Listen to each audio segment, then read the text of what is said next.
Hello, everybody. It's nice to see you for our last session of the first day of the Common Good Summit on this session on inequality before and after coronavirus.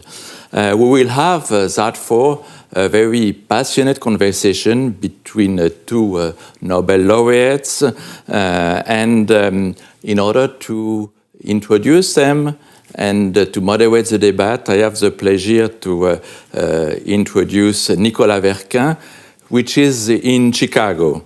Hello, Nicolas. You are professor associate in Toulouse School of Economics for about 5 years in the fields of fiscal policy, redistribution, welfare, all these tools in order to fight inequality. And a month ago, you had a new step in your professional life since you have taken a job in Chicago and a job of economist of the Federal Reserve. So, Nicolas, I will give you the floor from Paris to Chicago, and thank you very much for moderating this debate with us. Thank you very much, Vincent, for this kind introduction. And before I start, let me mention that everything I will say today reflects my own views and not those of the Federal Reserve Bank of Chicago or of the Federal Reserve System. So we are incredibly honored to receive today, to welcome Professor Angus Deaton and Professor Amartya Sen. Professor Angus Deaton will start with a keynote. He received the Nobel Prize in Economics in 2015 for his work on consumption, poverty, and development economics. Understanding and measuring people's consumption choices is crucial to be able to design policies aimed at reducing poverty. How does consumption depend on income and the prices of all the goods in the economy? How would the demand for cars, for instance, react if the government were to raise the tax rate on consumption goods? And how would social welfare change? To answer these questions, Deaton builds abstract theoretical models of individual behavior that naturally deliver aggregate statistical relationships between prices and demand, which he can then easily estimate in the data. One of Deaton's guiding principles, which we consider to be extremely important at the Toulouse School of Economics, is that the measurement of economic relationships in the data has to be consistent with a theoretical economic model. We cannot just let the data speak and be agnostic about the underlying theoretical mechanisms. Only once a theoretical framework is specified will we be able to extrapolate the empirical evidence and design a novel set of policy interventions that will foster the common good. So this is an insight that I think we should be very careful to keep in mind in the age of big data. In the later part of his career, Deaton shifted his focus to the question of how and why some places in the world started growing 300 years ago, accumulating unprecedented amount of wealth and dramatically improving health, but also generating unbearable inequalities between countries. Along with his wife and fellow economist Angus, he also focused on rising income and health inequalities within the US, where the recent increase in mortality from suicide, drug, or alcohol abuse is unique among developed nations. I highly encourage you to read his two latest books, The Great Escape and Deaths of Despair. They are packed with thought-provoking insights about the economics of development and inequality. Now, without further ado, Professor Deaton, the floor is yours. Thank you very much, Nicolas, for that very generous introduction. Let me just plunge right in. When people talk about inequality, they're often thinking about inequality in income or inequality in wealth. Both are important, and I shall talk about them, especially wealth inequality. But I want to start with a different kind of inequality, not distributional inequality, which is about who gets what, but relational inequality, which is the inequality when not everyone in society is treated as deserving equal consideration and respect. When some groups are assigned greater worth than others, or when some groups are not given full rights as participants in a democratic society. There are first-class citizens and second-class citizens. We're all too familiar with racial and ethnic inequalities, as well as gender inequalities. My main concern here is with educational inequalities in the United States today, with the increasingly different lives led by those who do or do not have a college degree. Bear in mind that only a third of American adults have a four-year college degree. The bachelor's degree has increasingly become a passport not only to a good job, the kind of job that is worth doing and whose rewards have steadily increased over the last half-century, but also to good health, a long life, and a flourishing social life. Without it, you risk being a second-class citizen with implications for life at home, at work, and in society.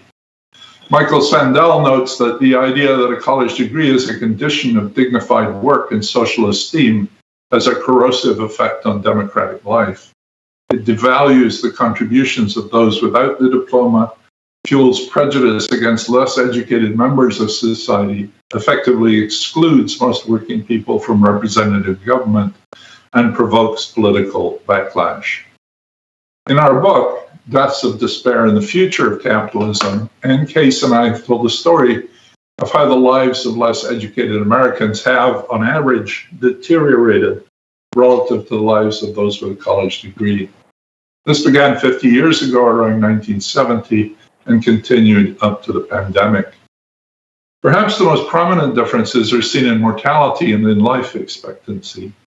After a century of increasing life expectancy, not only an indicator of health, but as many would argue, a sensitive indicator of the state of society, life expectancy in the US fell for 3 years in a row, from 2014 through 2017, something that had not happened in this century since the last pandemic in 1918.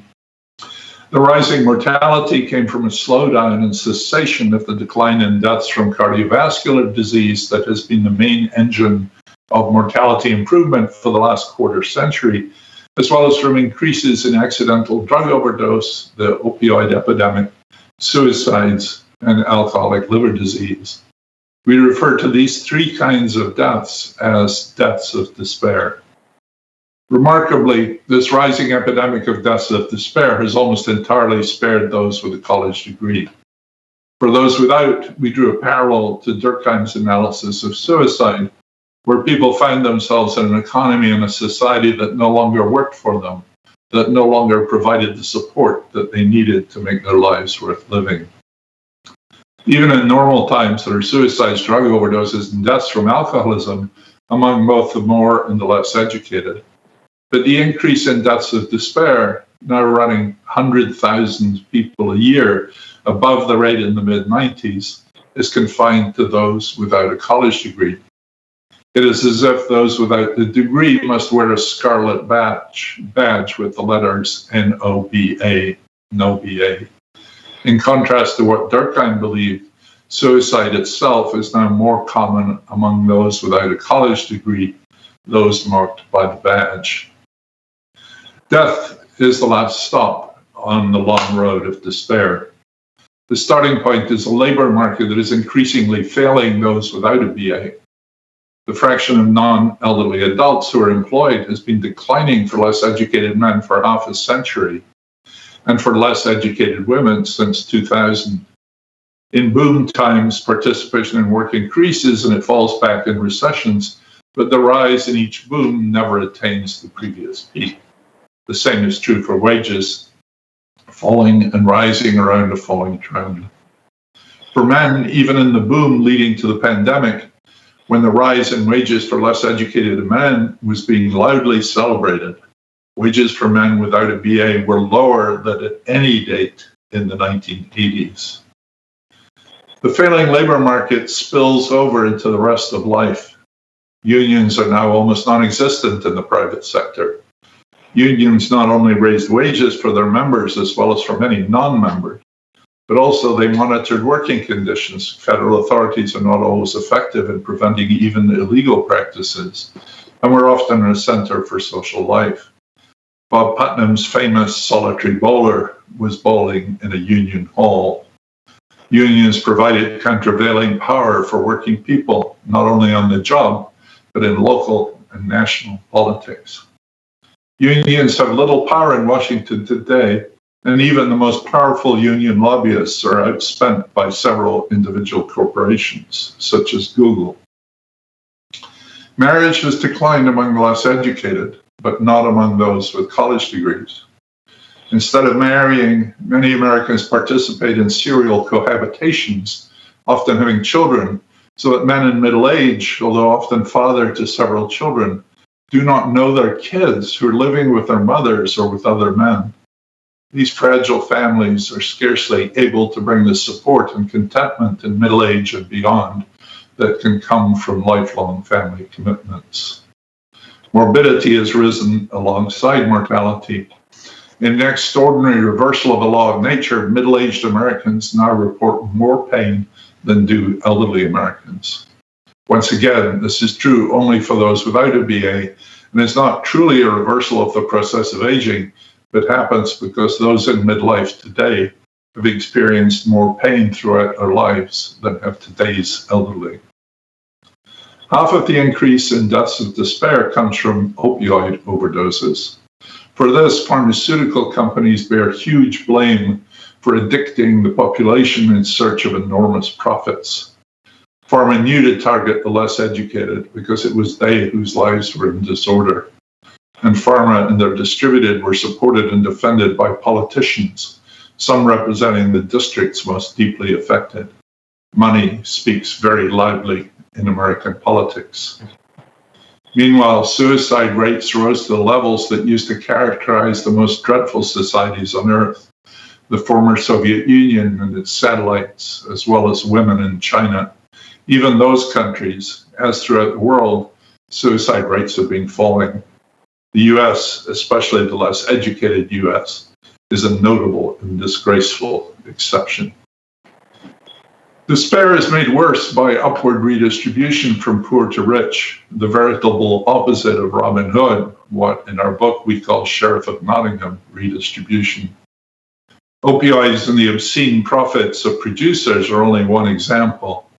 Another is the healthcare system, which delivers the lowest life expectancy of any rich country, but which costs twice as much as it should. Hospital executives, device manufacturers, and pharma executives are paid huge salaries as they destroy low education labor markets through the cost of health insurance. The excess costs of the American system over the next most expensive system in terms of the share of national income, Switzerland, and not the total, just the excess, are enough to finance America's military with money to spare. As unions have faded, firms have consolidated with more monopoly and monopsony. Power has moved from labor to capital, supported by a steady drift of the legal system to pro-capital, as well as anti-union laws and rhetoric from the right. The wage share in national income has drifted down since 1970, and the profit share has drifted up. Productivity gains that used to show up in wage growth no longer do so. Corporate lobbying, rare in Washington before 1970, not only influences lawmakers, not least through providing useful but not exactly unbiased information, but by helping set the legislative agenda. The resulting laws are what Adam Smith described as those that, quotes, the glamour of our merchants and manufacturers has extorted from the legislature for the support of their own absurd and oppressive monopolies. Like the laws of Dachau, these laws may be said to be all written in blood or in deaths of despair. This is not a capitalism in which competitive markets yield benefit for all, more, quotes, a racket for redistributing upward than an engine of general prosperity. Politics has moved against the white working class over the last half century. The Democratic Party was once the home of working class Americans and of unions, but after 1970 it gradually transformed itself into an alliance of minorities and the well-educated, leaving less educated whites to drift to the Republicans. In the 1970s, states with longer life expectancy voted Republican, but by the presidential elections of 2016 and 2020, the correlation across states between the Republican share of the vote and life expectancy was minus 0.7. But Republican policies followed the interests of capital, not of labor, and less educated whites were left without effective political voice. They're 20 percentage points less likely to turn out in a presidential election than are more educated Americans. America's all-volunteer military, whose adoption owes much to Milton Friedman's advocacy, has brought us another two-class system in which the enlisted men and women, although not their officers, are drawn from those without a college degree, and it is they who have borne the unshared burden of America's frequent wars. Conscription does not share perfectly, but it can do so much more equitably than a volunteer army where volunteering is conditioned by education and income. The economist Robert Solow served as a sergeant in World War II and has frequently and eloquently described what his service taught him about Americans who were different from him, people that he remained friends with all their lives.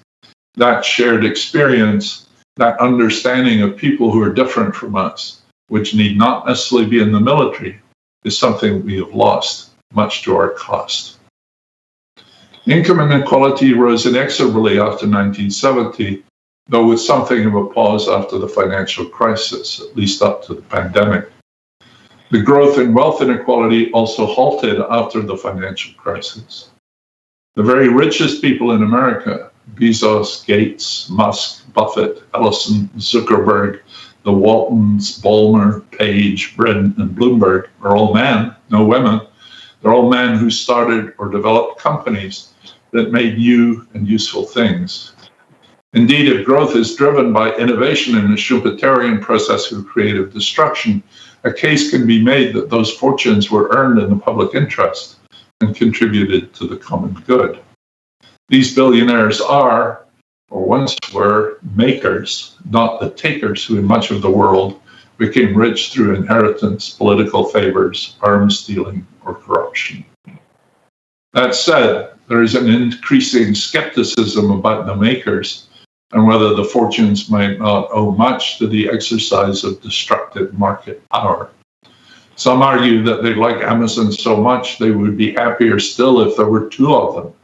Others have little difficulty in imagining a world without Facebook or Twitter. And nothing in Schumpeter tells us how large the rewards ought to be. Wealth is not only owned by the tech barons. A majority of Americans own stock market wealth, either directly or through defined contribution pension funds.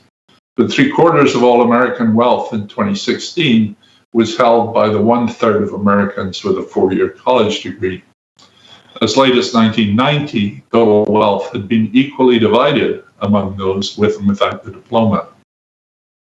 In 2016, among those with the BA, 1/3 have postgraduate degrees and have a median net worth of more than $400,000, while those with only a BA had a median wealth of a little less than $250,000. Within the 2/3 without a BA, the median wealth was around $60,000. Then came COVID. Inequalities showed up first in the labor market. Many highly educated people could continue to work online and continue to draw their salaries. Those with spacious housing could do so in comfort, with little or no inconvenience. Some of the less educated still had work, but risked contracting the virus, while others in transportation, retail, entertainment, and a host of personal services had no work to go to. Unlike most contractions, unemployment rose most rapidly for women, many of whom had childcare responsibilities that made it impossible to go to work. The CARES Act and later federal spending appears to have done a remarkably effective job of offsetting the financial effects of unemployment and of keeping up the demand for essential production such as food. At some dates during the pandemic, poverty was almost certainly lower than it had been at its start. And because so much of the spending was conditioned on income, it is likely that income inequality has decreased. There is a well-justified concern about children's education, especially for those without adequate internet access or those with low levels of parental support and supervision. Children in private schools thrived while many in public schools did not. These inequalities are particularly distressing given the evidence on the long-term effects of interruptions in schooling. Inequalities in mortality followed familiar lives, though with some exceptions. Black non-Hispanics and Hispanics died at higher rates than did white non-Hispanics, and there were extraordinarily high mortality levels among American Indian and Alaskan Native communities. This was true for mortality from COVID itself, as well as for estimates of excess mortality, a larger number that includes COVID deaths that were not diagnosed as such. Hispanics are the exceptions to pre-existing patterns. Prior to the pandemic, Hispanic mortality rates were lower and life expectancy higher than among non-Hispanic whites. Native Americans have always had a relatively high mortality rate, but the increase during the pandemic was greatly in excess of the pre-existing difference. During 2020, COVID deaths among those with a VA were around half the number expected if deaths had been blind to education. This is surprising. Jobs in retail and hospitals, or even in meat packing plants or Amazon warehouses, were not particularly dangerous prior to the pandemic, and certainly not as dangerous as they became with an airborne virus. Yet the pre-existing educational differences in mortality were essentially preserved in the pandemic, not exaggerated. It is as if the educational advantages in mortality are almost invariant to the epidemiological environment in a way that is not true for racial and ethnic differences. The life-preserving skills of education appear to operate in a wide range of circumstances. Wealth inequalities have exploded during and indeed because of the pandemic. One estimate is that American billionaires have added $1 trillion to their net worth, with Bezos the only centibillionaire doubling his wealth. It is obvious that the pandemic would have been worse without Amazon, so it is not as if Bezos did nothing to earn his extra $100 billion. All of the tech titans have served us well during the pandemic, and all have been mightily rewarded for doing so. Whether those amounts are just or even necessary is a different question. But that is only one part of the story. The low interest rate policies that monetary authorities have pursued have tended to inflate the value of assets. Given that wealth is so unequally distributed, low interest rates exacerbate wealth inequality, arguably a price that is worth paying to allow economies to recover from the pandemic. But this cannot be all, because the effects have been different in different countries. For example, they've been much larger in the US than in Britain. The S&P 500 is 25% higher today than at the beginning of the pandemic. This is on top of a 400% increase from 2011 to the eve of the pandemic. And while the British FTSE has risen by 20% during the pandemic, it is currently 6% lower than at the end of 2020, at which time it had only gained 25% since 2011. Low interest rates are widespread, but it is the US that has the big tech companies that have become so valuable and which are expected to do even better in the future. Amazon, Alphabet, Microsoft, Apple, and Facebook account for almost a fifth of the S&P 500. The pandemic drove many of their big brick and mortar competitors out of business, while government transfers to households propped up their spending. Remember, too, that the stock market values profits, and conditional on national income responds negatively to higher wages. It has therefore been boosted by the declining share of labor, which can reasonably be expected to continue. Easy money and the rising fortunes of capital, particularly big tech, have put the American stock market on steroids, enriching not only the tech barons, but also the educated elite. The Democratic Party may not be the party of business, but its well-educated cosmopolitan elites, who, unlike the working class, have benefited from globalization and automation, have seen their portfolios shoot up over the last decade, rocketing further over the last year, while they work safely at home on Zoom and WebEx. Meanwhile, 587,000 Americans have died of COVID, and likely many more. In major wars, the producers of arms and war material became rich, and then as now their production, and even their profits were in the common good. Even universal conscription could not ensure that all citizens shared the burden equally.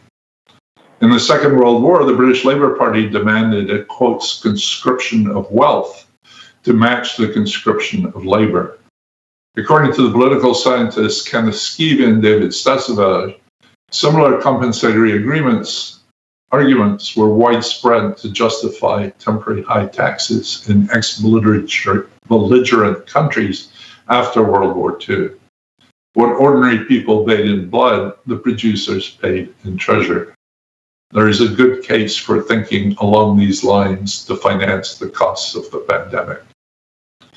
There is certainly little sign that business executives will restrain themselves. We know that executives award themselves bonuses when their firms are doing well, do so whether or not the circumstances of their success have anything to do with their own behavior. Apparently the same is not true in bad times, and there are press accounts of CEOs changing the compensation rules to ensure that the pandemic could not negatively impact their compensation. Never mind that hundreds of thousands are dying. The pharma companies that were the scourges before the pandemic have now become our saviors. Johnson & Johnson, long one of America's most admired companies, the producer of Band-Aids and baby powder, turned to opium farming in Tasmania to feed the opioid epidemic. I like the analogy of a small island plagued by powerful pirates that regularly rape and pillage its shores. When a neighboring country threatens war, it is tempting to enlist the pirates to help and to be grateful when they do. But pirates are pirates, and even if they save us today, they will return to rape and pillage tomorrow, likely with even less restraint than before. Hospitals are the greatest contributor to healthcare costs, and they received large sums from the federal government during the pandemic, a wise policy in the circumstances. Again, there are widespread press reports that some hospital systems used the grants to give bonuses to their executives while continuing to sue their patients for unpaid debts. There was hope at the beginning that the pandemic would expose more clearly the flaws in the American healthcare system, as well as the folly of providing health insurance to employers and of leaving more than 25 million uninsured. 15 months later, that hope seems forlorn, and it seems more likely that the pillaging will continue apace. Surprisingly, given the dire straits of public health and of health systems in many poor countries, death tolls as a share of population have been higher in richer countries, even given the unfolding disaster in India. Even if deaths in India are understated by a factor of 5 or 6, its per capita cumulative death toll would still be less than in France, Spain, the US, the UK, or Italy. A result of the pattern of deaths, richer economies shrank by more during the pandemic. Even so, it is almost certainly the case that hardship and suffering have been worse in poorer countries. Similar percentage declines in national income will lead to larger increases in poverty in poorer countries, and the pandemic is not done yet. We do not know the final toll in India, and we do not know why African countries have seen so few deaths, let alone whether they will be permanently spared. Many thought that India had come through the worst. And the global distribution of vaccines is so far greatly in favor of rich countries, perhaps inevitably so. It will not be easy to vaccinate the world, though it is a crucial task that the rich countries must now undertake. What to do now? The deficits that were necessarily incurred during the pandemic are already leading to debates about whether and how they ought to be addressed. There are always hawks who push for austerity, as they successfully did in many countries after the financial crisis. If that happens, the cost of the pandemic will be borne by those who've already suffered the most during it. There is a British proposal for a one-time temporary wealth tax, which could be mostly borne by housing and pensions. The IMF has suggested temporary taxes, what they call COVID-19 recovery contributions on high incomes, profits, or wealth. All such proposals face political resistance, as well as many practical difficulties of evaluation and avoidance. But given the fortunes that have been made during the pandemic and the many deaths disproportionately borne by those who did not benefit financially, failure to do so would be a definitive sign that indeed we are not all in this together. Over the longer term, the burden of taxation must be adjusted to be fairer and to be seen to be fair. Corporations need to be made to pay the taxes that they owe, and international treaties need to be forged that will eliminate the widespread shifting of assets to avoid taxes. In the US, it has become too easy to avoid taxes on transactions that are not reported to the IRS, common among mid-sized businesses whose owners are heavily represented in the top tiers of the income distribution. The Biden administration is working on both of these issues. Power needs to be distributed back to labor and away from firms. The long-term harassment of unions needs to stop, and antitrust should be reinvigorated. We need fewer ex-corporate lawyers as judges. Again, the Biden administration is dedicated to these aims. A single-payer healthcare system that covers everyone from birth and then enforces price controls would remove a metastasized cancer on the American economy that is not only reducing American health and wealth, but is redistributing from poor to rich. There is also much to be said for seizing the current opportunity to remake the American safety net into something more like a European welfare state. The Biden administration is clearly moving in this direction too, although it does not grasp the nettle that would be required to finance it, a value-added tax that is the embodiment of widely shared contributions for widely shared benefit. It should. Thank you very much.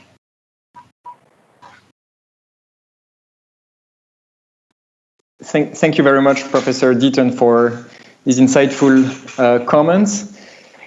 Before we move on to the discussion with Professor Sen, I'm just going to say a few words about Professor Sen.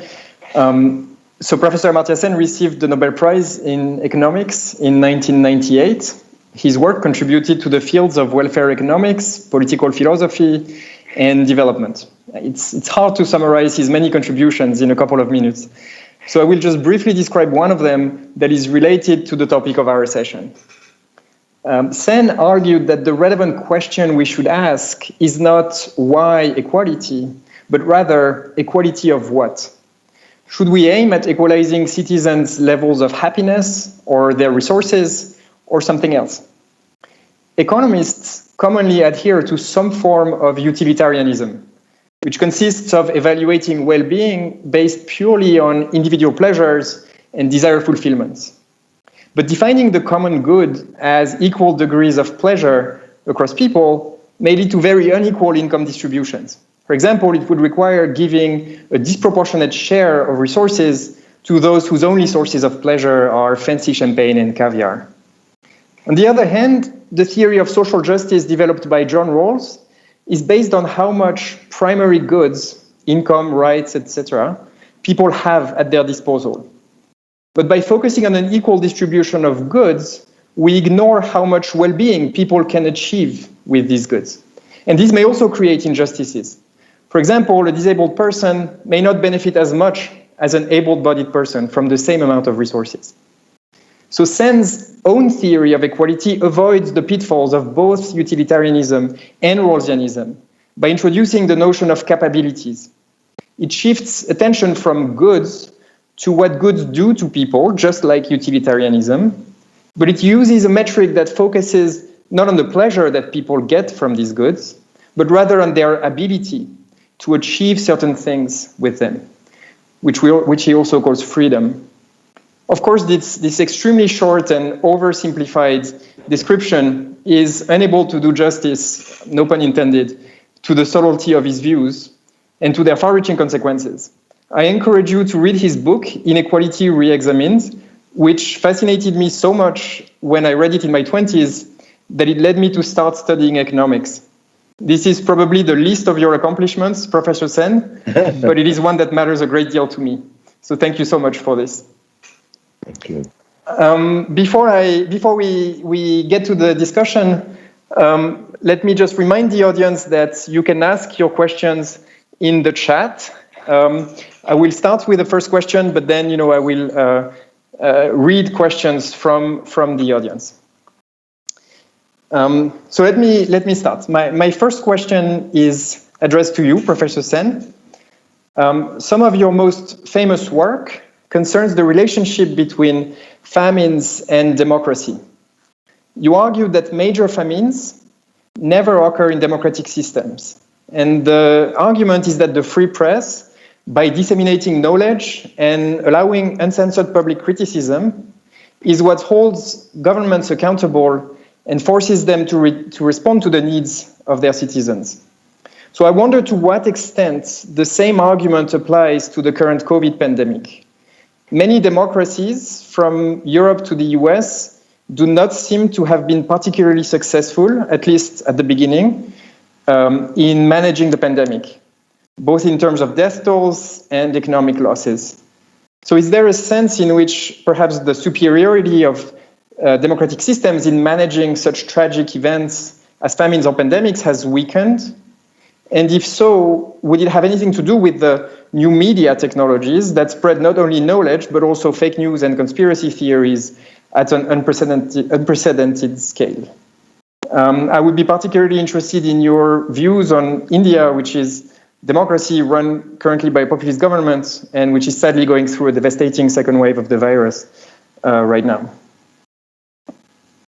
Yeah, so I will respond. Thank you very much for that question. But, I think one of the big things that comes out from Angus's paper is how the world is divided in terms of opportunities as well as what they identify with, what they sympathize with, and how it operates, and how divisions like college education makes a difference, and going further and quite deeper in the analysis, how things like interest rate policies also has an effect. Now, one thing just quickly to think about the famine thing.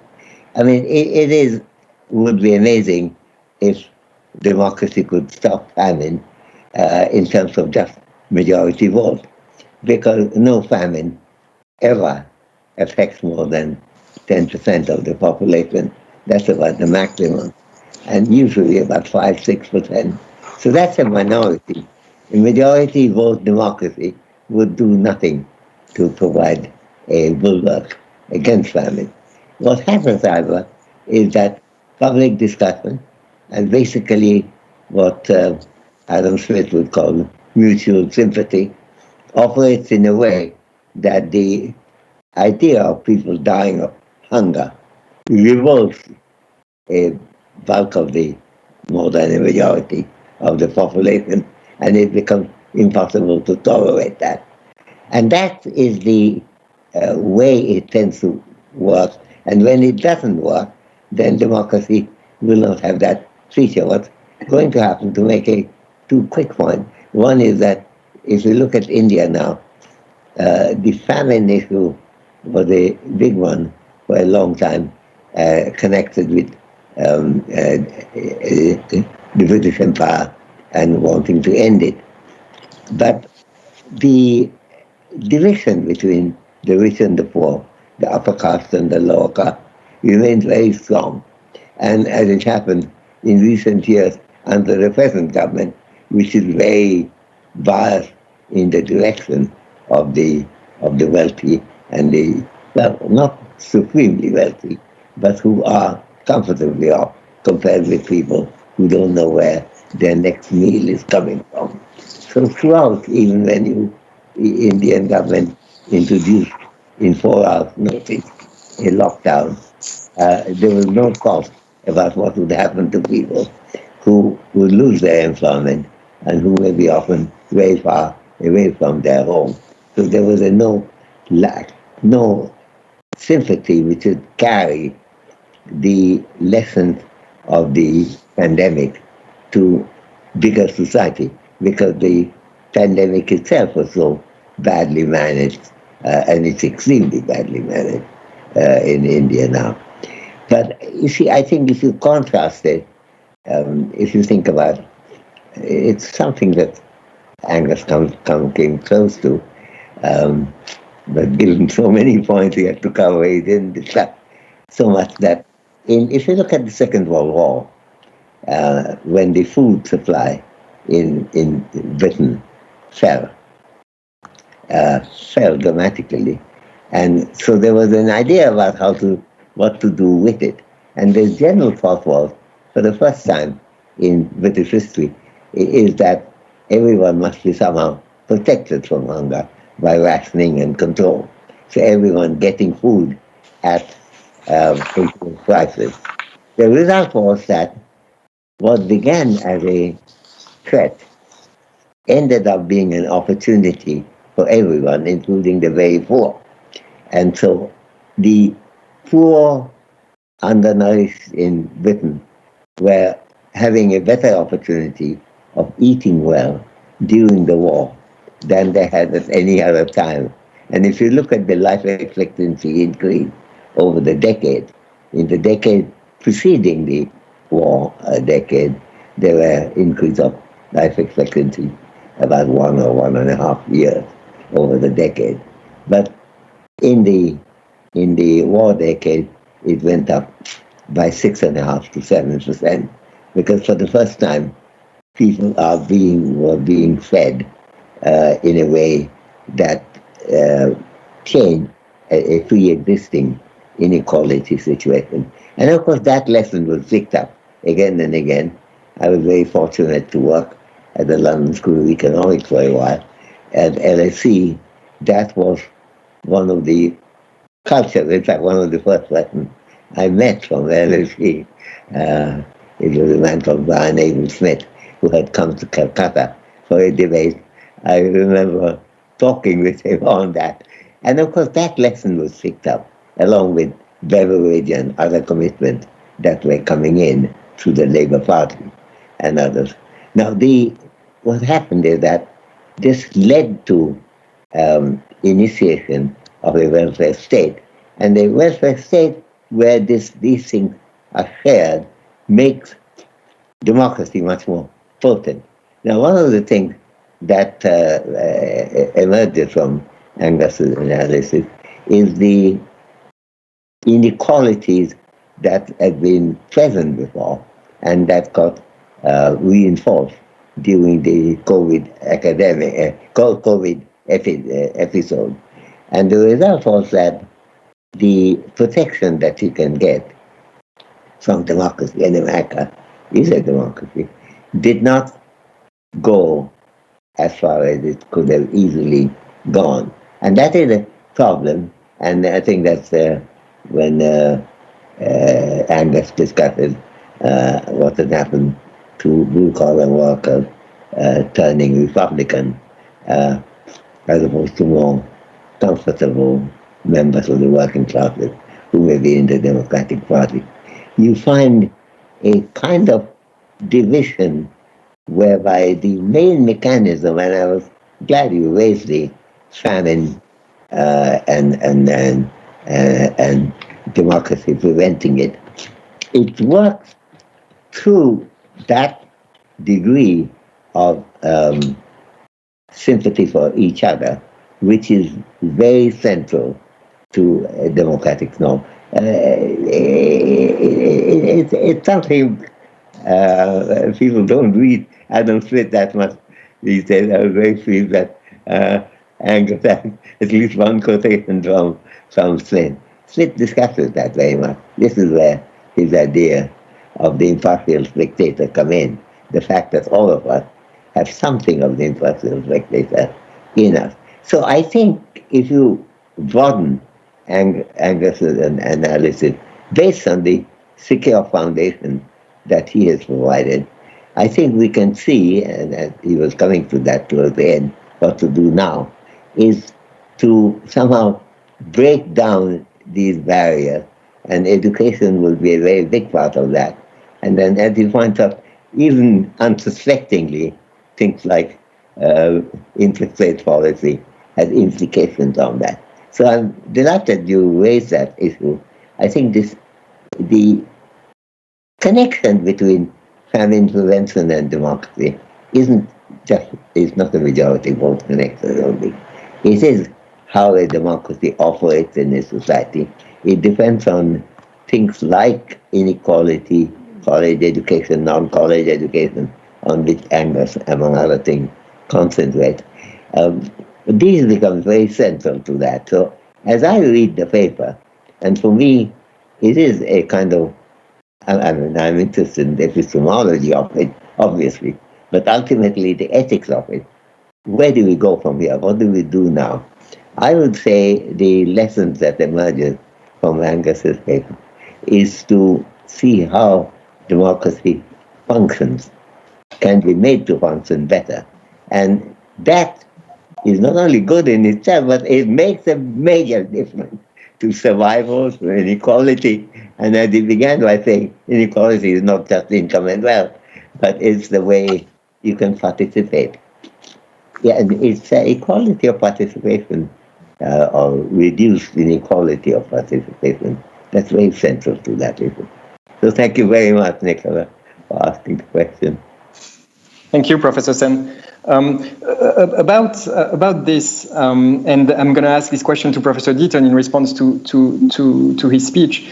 So a lot of your discussion of inequality was focused on the US, and a lot of the remedies you propose would bring the US closer to a European-style welfare state.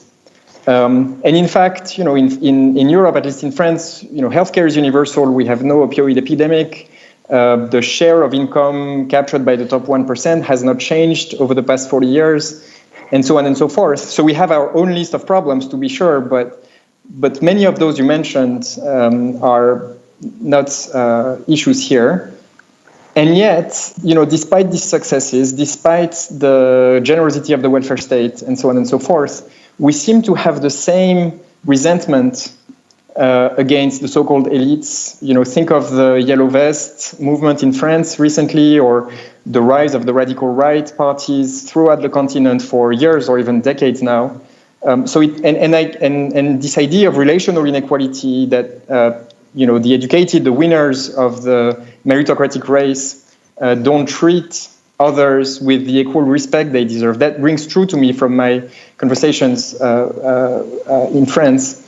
But so it seems that having a welfare state, having lower levels of inequality is just not sufficient to prevent this kind of resentment against elites and this kind of mutual self-respect, to foster this mutual self-respect that is lacking even in Europe. So what could be used to address specifically this idea of relational inequality? Yes, thank you. That's a really good question. Thank you, Amartya. I want to come back to several of the points that Amartya made, as well as your question. Please go ahead. Yeah. Really, really good ones. It's clear, obviously, that the situation in America is not is worse than anywhere else.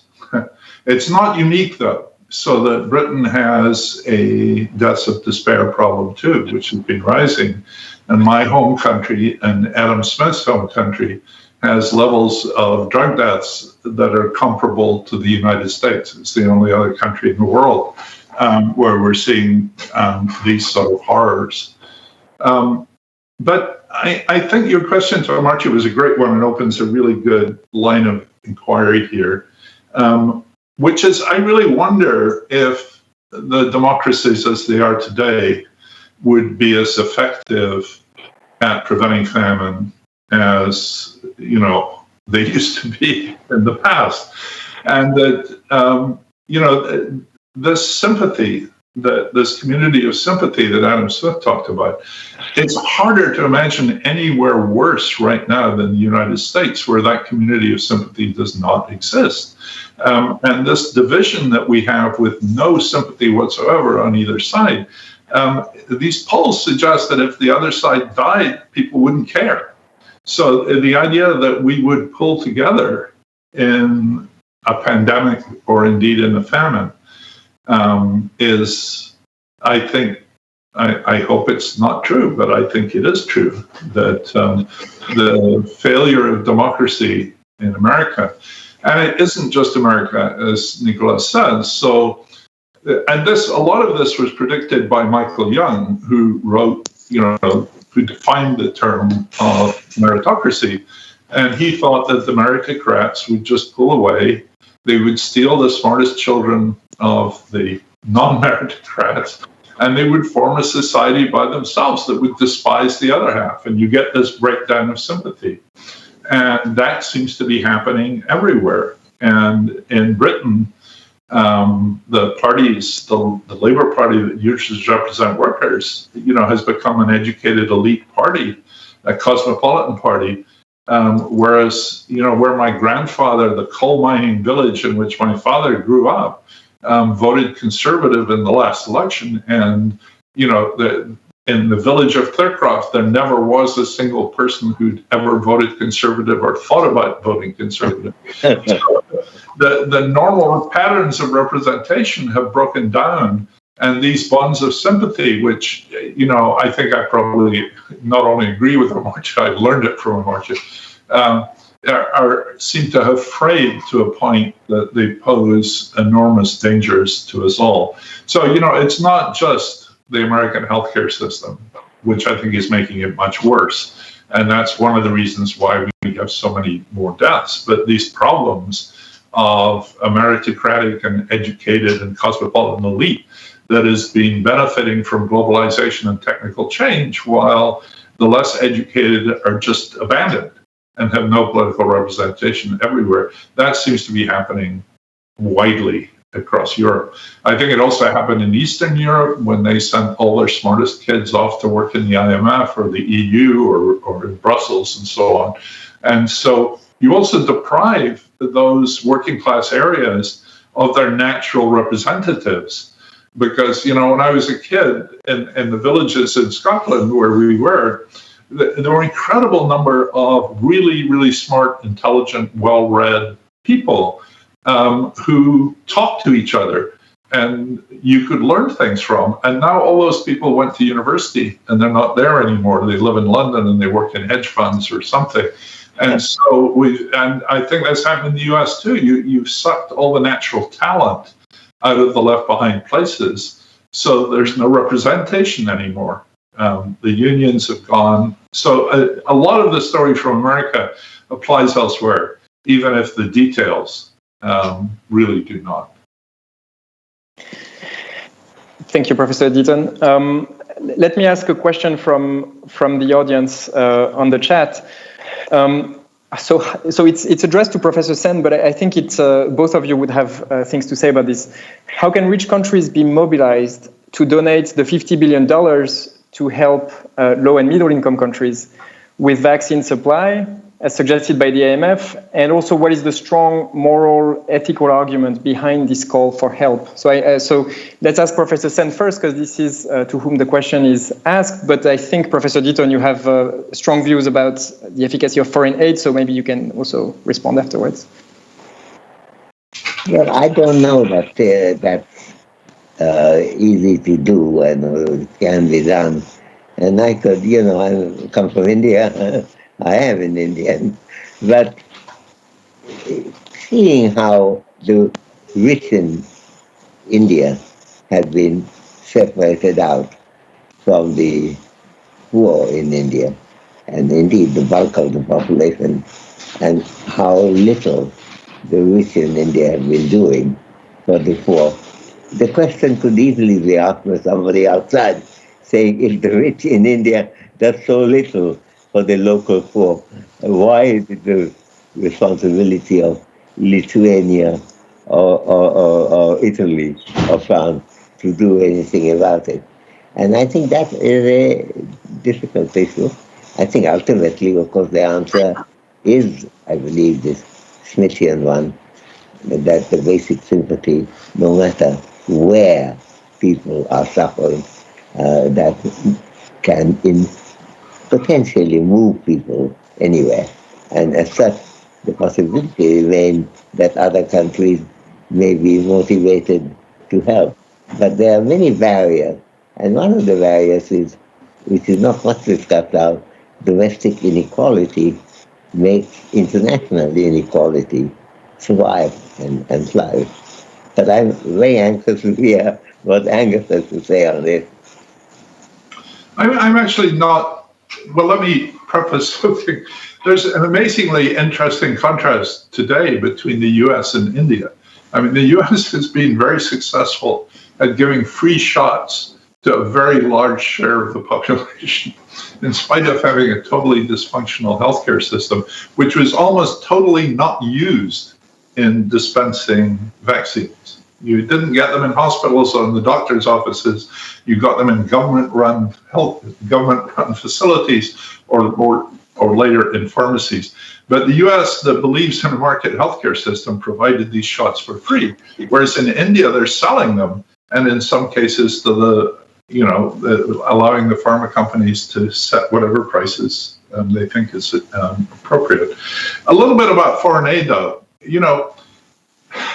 I'm not very surprised by what has happened. It was the rich countries, and India, let me put India aside for the moment, but it was the rich countries that made these vaccines, who paid for them, and who got them first.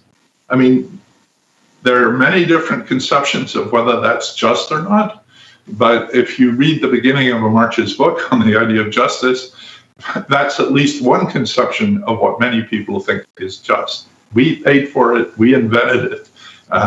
We got it first, we give it to our people first. Beyond that, though, I actually don't think it's going to be so hard. It's going to take some time, and there's a lot of technical barriers to be overcome and so on.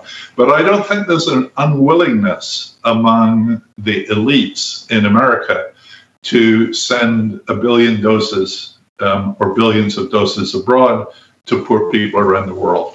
And I think that will happen. I think it won't be as fast as we would like.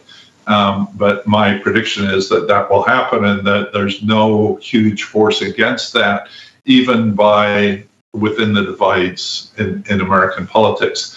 I mean, as you said, Nicolas, have been very critical of foreign aid in the past, but not of this sort of foreign aid.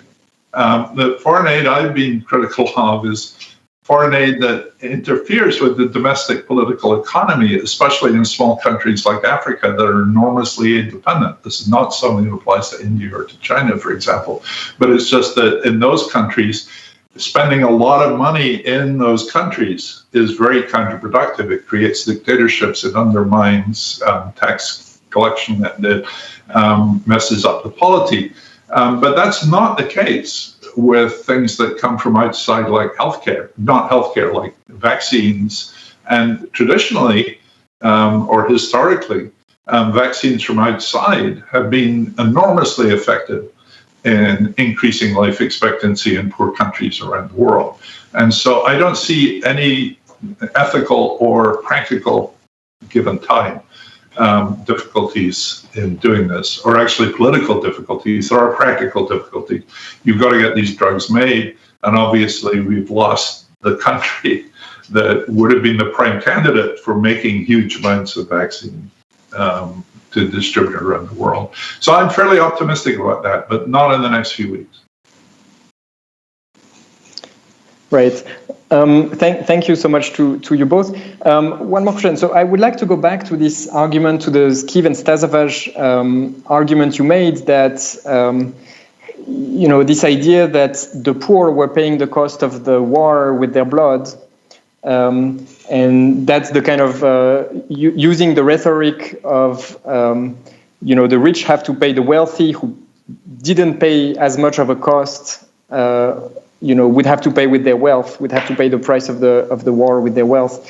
There have been similar arguments that have been made, according to which the World War II would have been responsible for the increase, for the franchise, for the extension of the franchise, and that goes back to what we were saying earlier about improving democracy. So here, these arguments are, they ring a bell. I mean, we hear, like you mentioned, the fact that the poor worker or the essential workers are those who disproportionately paid the cost of the pandemic with their lives, and so that now the rich have to pay it their wealth, with the incredible amounts of wealth that have been accumulated during the pandemic. And so one idea that you dismissed, I guess, is the idea of the capital levy, and that's I just want to make sure that everyone understands that this is not a radical idea. This idea of taxing the wealth, one-off tax on wealth that's been accumulated during COVID, and that could be used to pay for the pandemic. And if it's not enough, at least symbolically, it's an important way to show that we're all in this together. More generally, what would be ways in which you think we could restore the fairness of the tax system, or this idea that everyone paid equally for the burden of this pandemic? I think that's probably for me, but I'd be interested in what Amartya thinks about this too. Amartya's examples of Britain in 1945, or even when he was first at the LSE in the 60s, that's not the world we live in anymore. And, I think, Nicolas, what you said makes perfect sense. Let the capitalists pay in treasure and let the workers pay in blood. This is like a war. Let's do this. And several people I've talked to, not just in France, but also in Italy, where Tito Bori has been pushing this, but getting no reaction, no positive reaction at all in government circles. So I think it's a great idea. I don't think it's radical, but I think it seems radical right now because the forces of wealth are so strong that I just can't see it happening in the US. There was a discussion in Britain. There was a commission with a number of quite distinguished people involved in that and worked out a very detailed proposal. I don't see that that's going to be adopted either. Part of the problem is that there are technical problems. I mean, that had a very low threshold, which meant most of it fell on ordinary people through their houses and their pensions. And it didn't get at these billionaires. Of course, there aren't so many billionaires in Britain. So, we really want, we want Bill Gates and we want Bezos to pay for the pandemic. But you could make it progressive, right? Or you could, for example, tax the capital gains that have been, I think that would be a really good idea. I think there's negligible political chance of that happening. Right. But I'm very depressed about that because it's happened before. It's not a radical idea. And the fact that it seems like a radical idea now is a terrible thing. And what I meant by this is not a radical idea is that this is an idea that's been around for a century. I mean, Keynes, Hicks, Pigou, all those great British economists in the 1920s were arguing that this should be the right instrument to pay for the cost of World War I. And recently it's been formalized by the Chicago economists Nancy Stokey and Robert Lucas. I just want to read a quote from John Cochrane, who is a very conservative economist and who wrote in February 2020, so a month before this all happened in the US, that such a capital levy is in theory the optimal tax instrument. And he writes, capital levies are something that governments can do only in extremely rare, visible, once per century crisis, with some strong pre-commitment never to do it again. So that seems like exactly the conditions we are in now. And in fact, he was using this argument to argue against a permanent wealth tax. He says, well, let's do a one-off tax, but this can only happen in the kind of events that we are living now. And that was before the pandemic, so that's not related to that. So maybe Professor Sen, do you wanna comment on this? I entirely agree with that. Yeah, absolutely. Yeah, and I entirely agree also that it's not a new idea. And there were, for those who were concerned with these issues, like John Maynard Keynes and the consequences of disease and so on, dealing in that case with the Versailles Agreement, they went through these arguments fairly thoroughly at that time. And somehow, as Angus said, even though it seems to be sitting in front and not a new idea, its chances of being adopted is extremely little.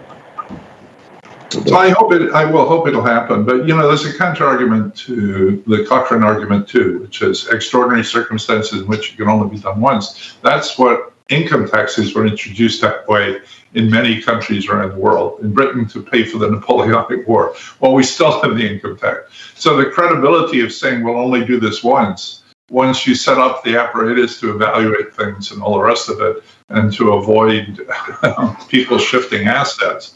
And people can shift assets around very, very quickly. I mean, it would need to be somewhat coordinated, I guess, at least within the EU, for example.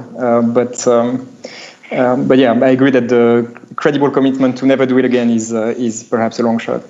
No, it's just if you have a $40 million offset, for instance, you suddenly discover that all the people who are worth $40 million, there's a lot more people worth just under $40 million, and then it's very hard to calculate. Right.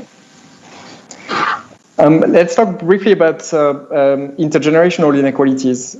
So the older generations have been clearly the most directly affected by COVID, but there is another group about which I'm very worried. It's children. So many countries have attempted to reduce infection rates by closing schools, sometimes for a long time, more than 6 months in the UK, more than 1 year in some parts of India. Like you mentioned, Professor Deaton, there is a huge body of economic research that evaluates the returns to schooling for children, and they are enormous. So the evidence from, for example, changing compulsory schooling laws suggests that an additional year of education would raise future earnings by between 10 and 15%. So as schools close, we should expect a dramatic rise in the pre-existing inequalities between families who can afford to keep providing privately a high-quality education to their children, and those with less time, money, or lower educational resources who can't. And so these effects, these devastating effects on educational inequalities, how will they manifest in the future for this generation, and how should we prepare to tackle their consequences?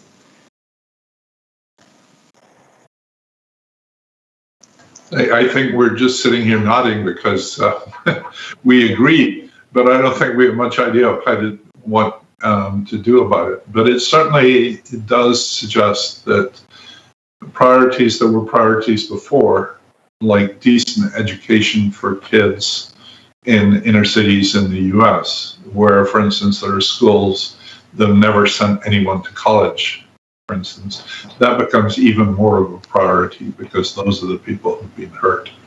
And, I have 3 grandchildren. They have prospered mightily during the pandemic, and they've had a lot of fun.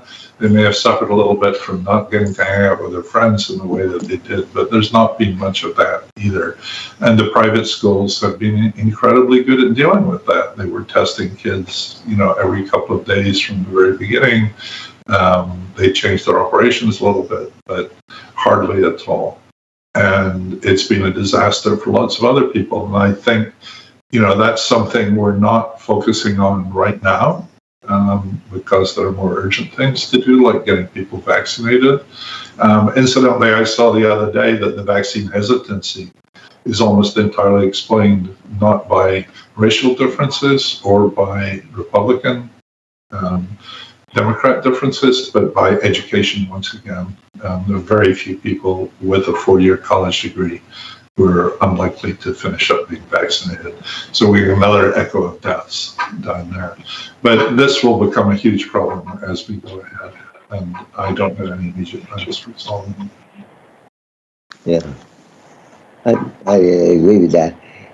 I think one of the striking facts is that there was a time when, let's begin with school education, then we can think about college. Europe was carried over, as was Japan, with a determination to get every school child educated. In case of Japan, this happened following the Meiji Restoration, and this was, I think Tadeushi and so on. They were the Meiji Restoration was, I think, 1868, and by about 72. The Japanese have decided that within 4 decades they're going to get everybody schooled, and that happened. However, it didn't happen, and to some extent it happened in China, for coming from a different angle. namely Maoist commitment. It was in fact something they were discussing even after the Long March, where Mao's theories were being spelled out. It didn't happen at that time in India, and which is a very big part of the world, and it didn't happen in many other countries. It didn't happen in the Middle East and so on. And then gradually there was a kind of pressure in that direction. Um, on the European side, this had happened, but the various countries, including Britain, the hesitation about college was a big thing. And if you think about the time when I first arrived in England in the 60s and so on, this is the time when Lionel Robbins was with the conservative economists under the leadership. There was the Robbins Commission is concerned with Angus's concern, namely college education for all. And this became a big thing. And somehow that has declined respectively in their own particular ways. The college education form where in America there was always greater sympathy for college education than say in Britain. But that is the nature of that commitment has been shifting. In India, it was a move in the opposite direction. Angus made in passing in half a sentence that now even vaccines are sold in India. It's just an amazing thing. You can't think of something which is very important for people's well-being, and it's also very important for other people's well-being. I mean, this is something that Figou came up earlier. Well, Figou in the 1920s should have seen no problem with, but it's declined, and I think they will have to do a different paper with dealing with India as opposed to the focus on America and the West, which is mainly the focus here of Angus's very nice, extraordinarily nice paper. But in India, why is this been happening? Is a very big issue. And why is it that the COVID has not acted as a bulwark against it, as going against it? And of course, democracy, if I may come back, is something to do with it now. I mean, there are a huge number of people who want it, and they're put in jail. The British used to have, while ruling India, something called, I've forgotten the technical term, that is basically you can put people to jail, not because they have done anything wrong, but they might do. All my uncles were in jail, not because they had done anything, but left free they could. And after independence, that was abolished in India. Then it came back in a massive way. And now a large number of people are in jail for having advocated the right of everyone to have school, the right of everyone to be able to have entitlement to food, not to mention vaccine. And so I think I did want to mention that, since you raised in the context of my dialogue with you, the famine and democracy. Democracy is still very important, and this Indian Supreme Court activism in preventing these aberrations would be very important. Habeas corpus, which was dropped in India about 2 years ago. Supreme Court hasn't had time to look at it.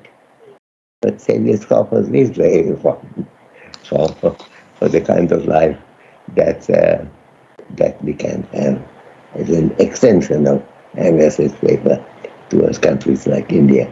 We have to think about it very powerfully. And the fact that democracy, with all its faults, has some fault in America is to some extent brought out by the fact that a country without a point that Angus made, that a country without national health service still managed to give people, try to give everyone vaccine and given a high proportion already there. And where do you go? You go absolutely everywhere. Your football stadium, and everything was recruited for this purpose because there was pressure, democratic pressure in that direction. So democratic pressure remains very important. And I think this Republican democratic division and the Republicans getting, as Angus discussed it, a particular type of people who were not in the past Republican, like the blue-collar workers, but who feel rejected and chained by the society. That division has a very strong consequence, and we have to redefine the political need of each country at this time. It's a very important moment. So when I was reading Angus's paper, I was telling myself that we have to redefine the political commitment. When I was young, the main commitments were driven by other factors, like Vietnam War and colonialism, China, the Opium War, and so on, India, the Raj, and finishing. And of course, now we are in a different type of puzzle from which we have to pull ourselves out. And I think what we need are papers, exactly papers like that of Angus, but covering more and more parts of the world, to see that we can move towards use of institutions like democracy, which has existed, but have a different kind of urgency today. Thank you, Professor Sen. Unfortunately, we are running out of time. I'm not going to ask you my last question, which was about the responsibility of economists in the rise of inequality. That will be for another debate, but I would have been looking forward to hearing your thoughts on this, both of you. Thank you so much for participating in this discussion. This was, I have to say, extremely insightful to hear you both. Thank you, everyone in the audience as well. And sorry I didn't get to ask more of your questions. I hope you enjoyed the discussion. And thank you very much, Nicolas. Thank you, Amartya. This was fun.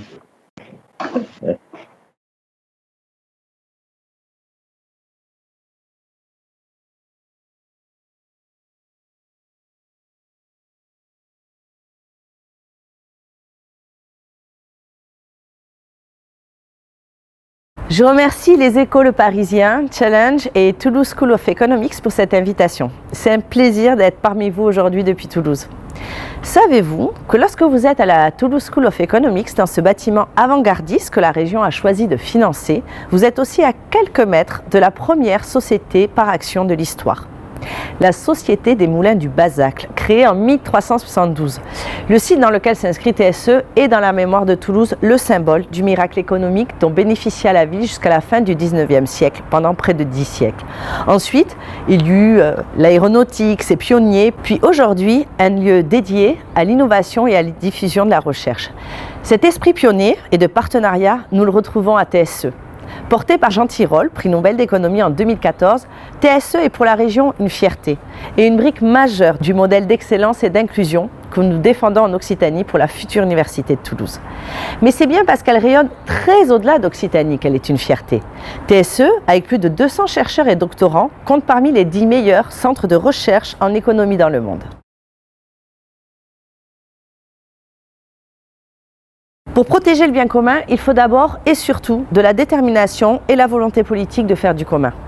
Dans une société fragmentée, qui est parfois très violente pour les gens, on voit le risque des replis individualistes.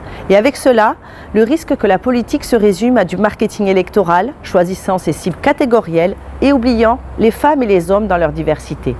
Ici, avec la présidente de région Carole Delga, on a la volonté de servir le plus grand nombre, de concilier l'attention pour chacun et l'ambition pour tous. Nous avons la volonté d'être utiles et donc de répondre aux besoins de nos habitants et de construire les conditions pour un avenir commun. Ils font combiner la hauteur, voire loin, et la proximité.